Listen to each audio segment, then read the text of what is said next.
अस्सलाम वालेकुम।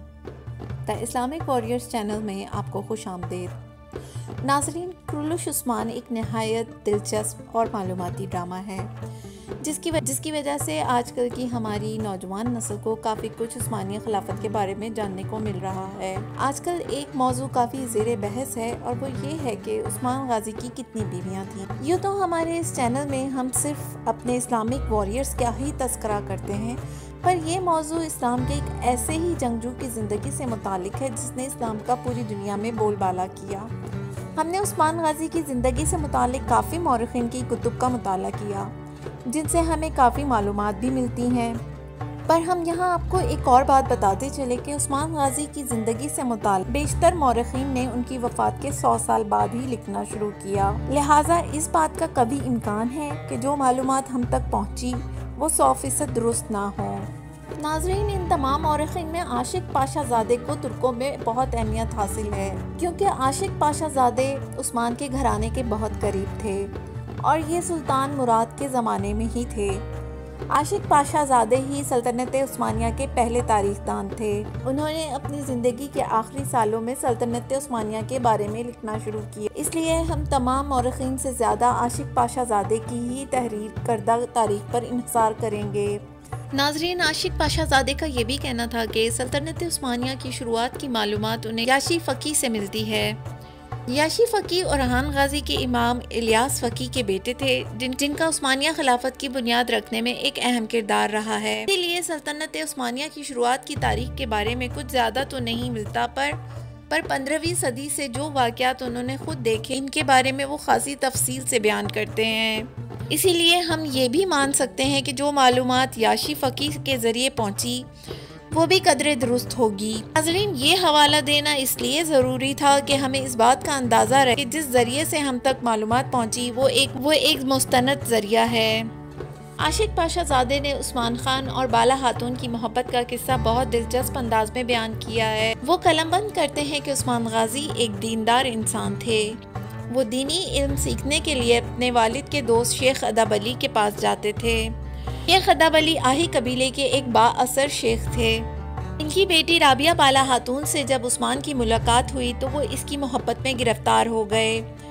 हम यहाँ ये भी बताते चलें कि राबिया बाला खातून को ही माला खातून, बाला खातून, मलहन खातून या मल खातून या किमरिया सुल्ताना भी कहा जाता है। आशिक पाशाज़ादे उस्मान खान की मोहब्बत की दास्तान तहरीर करते हुए लिखते हैं कि जब उस्मान खान शेख अदब अली से बाला खातून का हाथ मांगते हैं, शेख अदब अली न सिर्फ उस्मान को इनकार कर देते हैं बल्कि सख्त नापसंदीदगी का इजहार भी करते हैं।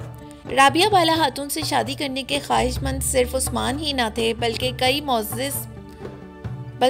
मोअज़्ज़िज़ बे भी इनका हाथ शेख अदब अली से मांग चुके थे। फिर एक रात जब उस्मान खान शेख अदब अली के हुजरे में आराम फरमा रहे थे तो वो ख्वाब देखते हैं कि एक चांद शेख अदब अली के सीने से तुलू होकर उस्मान खान के सीने में ग़ुरूब हो जाता है। फिर एक दरख्त नमूदार होता है जो बहरोबर में फैल जाता है। इसकी जड़ों से 4 दरिया बह रहे हैं जबकि इसकी शाखों से 4 पहाड़ों ने सहारा लिया हुआ है। अचानक बहुत तेज़ हवा चलती है और दरख्त के पत्तों का रुख एक अजीमुल शान शहर की तरफ हो जाता है। ये शहर ऐसी जगह मौजूद है जहाँ 2 बरे आज़म और 2 समंदर मिलते हैं। वो एक अंगूठी की मानंद दिखते हैं। उस्मान खान जब ये अंगूठी पहनने लगते हैं तो इनकी आंख खुल जाती है। तो ये ख्वाब का जिक्र शेख अदब अली से करते हैं, जिस पर शेख अदब अली उस्मान खान को मुबारक खबर सुनाते हैं। इनकी हुक्मरानी दुनिया भर पर होगी और उस्मान की नस्ल हुक्मरानी करेगी, जबकि इनकी शादी शेख अदब अली की बेटी राबिया बाला खातून से होगी। नाज़रीन, कुछ तारीख़ी दस्तावेज़ात से भी ये सबूत मिलता है कि शेख अदब अली उस्मान खान के ससुर थे, जैसा कि उस्मान खान ने बिल्जिक का एक इलाका शेख अदब अली के नाम किया था। इसकी दस्तावेज़ात पर शेख अदब अली को उस्मान खान का ससुर कहा गया है। इसके अलावा इसकी तस्दीक उन जायदादों की दस्तावेज़ात से भी होती हैं जो उस्मान खान ने राबिया बाला को शादी के मौका पर दी थी। आशिक पाशाज़ादे ने अपनी किताब में उस्मान की बीवी को कई नामों से मुखातिब किया है, जैसे कि बाला खातून, मल खातून, माला खातून, राबिया बाला खातून, माला खातून या किमरिया सुल्ताना। उस्मान खान की शादी बाला खातून से 1281 या 1286 की दहाई के दरमियान ही हुई थी। اب یہ سوال اٹھتا ہے کہ ان کی دوسری شادی ہوئی بھی تھی یا نہیں، یا رابعہ بالا خاتون ان کی پہلی بیوی تھی یا دوسری۔ ہم آپ کی یہ الجھن بھی ختم کر دیتے ہیں۔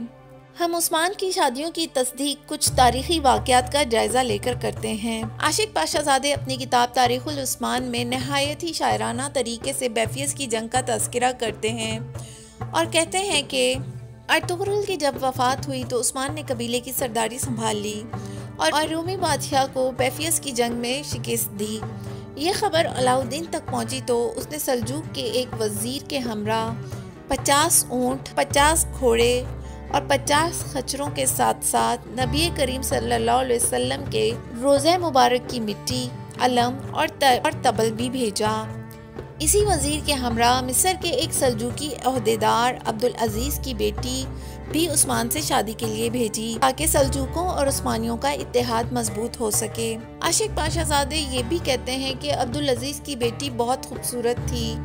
اب عاشق پاشا زادے کی اس تحریر سے اندازہ لگایا جا سکتا ہے کہ وہ سلجوقی عہدیدار مصری تھا۔ اسی طرح جارجیس پیچمیئر جو کہ یونانی بازنطینی مورخ تھا، بیفیس کی جنگ کے بارے میں ذکر کرتا ہے کہ عثمان خان نے 1302 میں موزلون کو بیفیس کی جنگ میں بدترین شکست دی اور اسی جنگ میں عمر عبدالعزیز کے بیٹے نے عثمان کا ساتھ دیا اور اس جنگ کے بعد عثمان کی شادی عبدالعزیز کی بیٹی سے ہوئی۔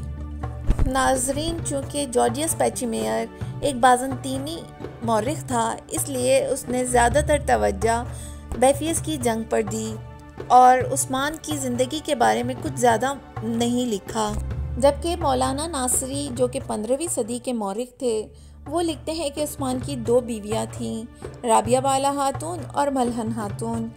ناظرین، یہ کہنا بھی غلط نہ ہوگا کہ ناصری کی یہی بات عثمان کی شادیوں کے معاملے میں سب کو الجھا دیتی ہے۔ پروفیسر ڈاکٹر انالچک کہتے ہیں کہ عثمان نے بیفیس کی جنگ کے بعد ہی ریاست کی بنیاد رکھی اور ٹھیک اس کے کچھ مہینوں کے بعد ہی بلجک کی جنگ لڑی گئی اور بلجک کو فتح کیا گیا اور ساتھ ہی ساتھ 11 حصار قلعہ بھی فتح کیا اور یہاں کے تکفور کی بیٹی الفرا سے اپنے بیٹے اورحان کی شادی کروا دی، جس کا اسلام قبول کرنے کے بعد نام تبدیل کر کے نیلوفر رکھ دیا گیا۔ اس بات کی تصدیق کو جارجیس پیچمیئر اور عاشق پاشا زادے کی کتب کا موازنہ کرنے کے بعد کرتے ہیں، جس کا مطلب یہ ہوا کہ جب بیفیس کی جنگ لڑی گئی اورحان خان اس وقت جوان تھے، اپنے والد کے ہمراہ وہ بھی اس جنگ میں شریک تھے۔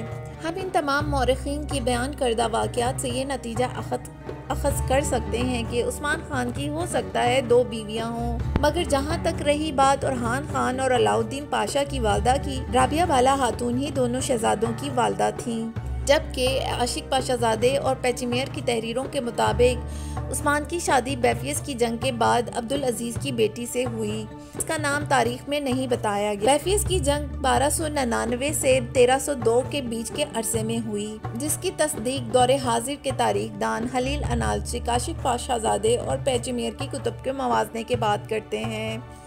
جیسا کہ عموماً مورخین کا خیال تھا کہ عثمان کی شادی اورحان خان کی والدہ سے بیفیس کی جنگ کے بعد ہوئی، تو دونوں مورخین کی تحریروں کے موازنے سے یہ بات غلط ثابت ہوتی ہے۔ بیفیس کی جنگ کے بعد عثمان کی شادی عمر عبدالعزیز کی بیٹی سے بے شک ہوئی تھی، پر وہ اورحان خان کی والدہ نہیں تھی، کیونکہ بیفیس کی جنگ کے بعد اورحان خان کی بھی شادی ہوئی تھی، جبکہ بلجک کی جنگ بیفیس کی جنگ کے کچھ مہینے یا 1 سال کے بعد ہوئی تھی۔ ہم اس سے یہ نتیجہ اخذ کر سکتے ہیں کہ رابعہ بالا خاتون ہی عثمان کی پہلی بیوی اور علاؤالدین پاشا اور اورحان کی والدہ تھیں۔ بیشتر ترک مورخین بھی اسی رائے سے متفق ہیں۔ ہم یہ تو نہیں جانتے کہ ڈرامہ کرولوش عثمان میں پروڈیوسر عثمان کی شادی کے حوالے سے کیا کرتے ہیں، پر تاریخی اعتبار سے ہمارا فرض بنتا ہے کہ ہم آپ تک صحیح معلومات پہنچائیں۔ امید کرتے ہیں کہ آپ کو ہماری ویڈیو پسند آئی ہوگی اور جاتے جاتے آپ سے درخواست کرتے ہیں کہ ہمارے چینل کو سبسکرائب ضرور، اس سے ہماری حوصلہ افزائی ہوگی اور ہم اور معلوماتی ویڈیو کے ساتھ حاضر ہوں گے۔ شکریہ۔